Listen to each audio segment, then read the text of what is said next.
So now what we need to do is that we need to connect to the database. And in order to connect to the database, we need to create a file that's going to connect us to the database. So here I'm going to create a new folder and I'm going to name it server. Server. And in this file, I'm going to add any code that has any relationship with the server. Any code that connects to the server or gets data from the server or inserts data into the server is going to be here. So in this file, I'm going to create in this folder, I'm going to create a new file called config or connection. Let's say connection. Connection.php. So this connection will connect to the database. So first I'm going to add here the PHP code here. And then here, in order to connect to the database, we need to call a function called mysqli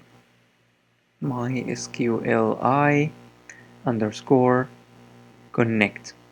And this function takes 4 parameters. The first parameter is the host name. The host name is local server, localhost.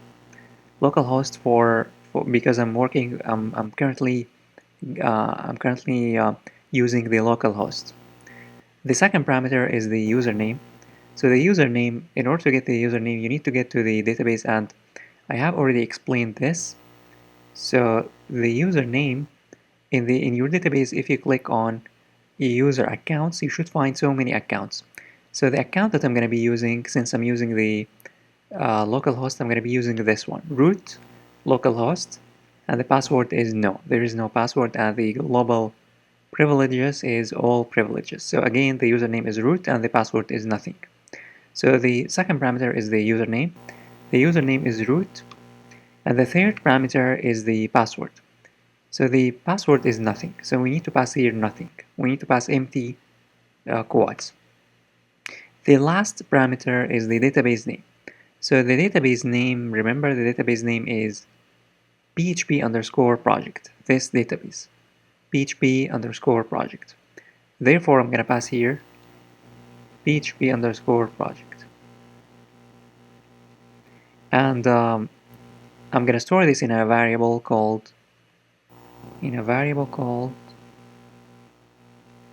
con. Con is going to be equal to this.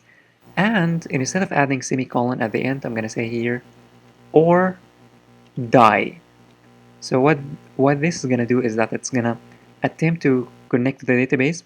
Otherwise, it's just going to kill the connection. If we couldn't connect for some reason, any code that goes below this is never going to be executed. So I'm going to say here couldn't connect